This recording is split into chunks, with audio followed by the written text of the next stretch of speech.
প্ৰায় ৬২,০০০ আচলতে অলপমান আমাৰ পোষ্টেল বেলটৰ কাম বাকী আছে গতিকে মই ধন্যবাদ জনাইছো নগাঁও ভোটৰবাসী প্ৰতিগৰাকী ৰাইজক ভোট দিয়া ভোট নিদিয়া আপোনালোকে যি বিশ্বাস ৰূপকৰ্মাৰ ওপৰত কৰিলে তৃতীয়বাৰৰ কাৰণে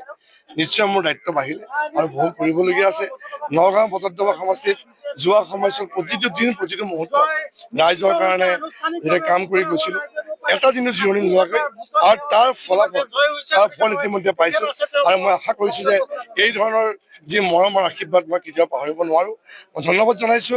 যে বিজেপিৰ নিচিনা এটা বৃহৎ দলে তৃতীয়বাৰৰ কাৰণে প্ৰাৰ্থিত্ব প্ৰদান কৰিছে এটা বিশ্বাসত ৰাখি আৰু সেই বিশ্বাস নগাঁওবাসী ৰাইজে যি ধৰণে দেখুৱাই দিলে যে প্ৰায় ৬২,০০০তকৈ বেছি ভোটত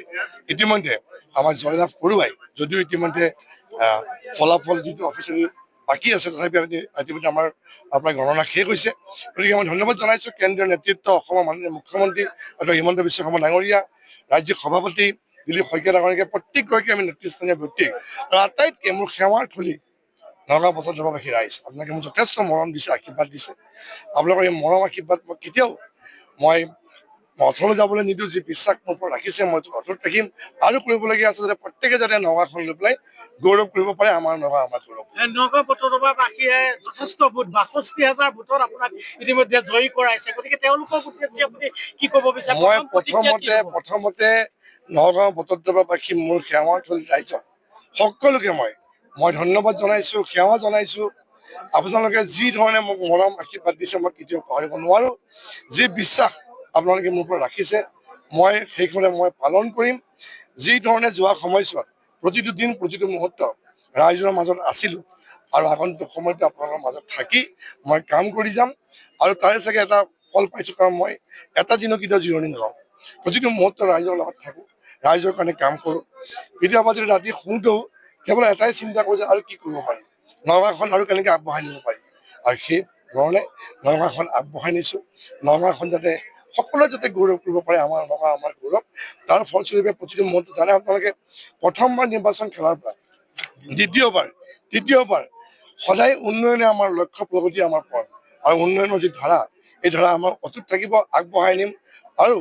পুনৰবাৰ কৈছো যে আমি যিমান পাৰো নগাঁওখন অসমৰ ভিতৰত আমি যিমান পাৰো আগুৱাই নিব বিজেপি চাওক যোৱা সময়ছোৱাত মাননীয় মুখ্যমন্ত্ৰী ডক্টৰ হিমন্ত বিশ্ব শৰ্মা ডাঙৰীয়াই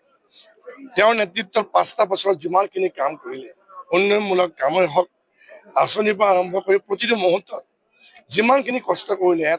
আমি দেখা পাইছো যে মুখ্যমন্ত্ৰী মহোদয় ৫টা বছৰত কিন্তু এটা দিনো জিৰণি নলগাই কেৱল ৰাইজৰ কাৰণে উৎসৰ্গিত কৰিছে আৰু তাৰ আজি ফল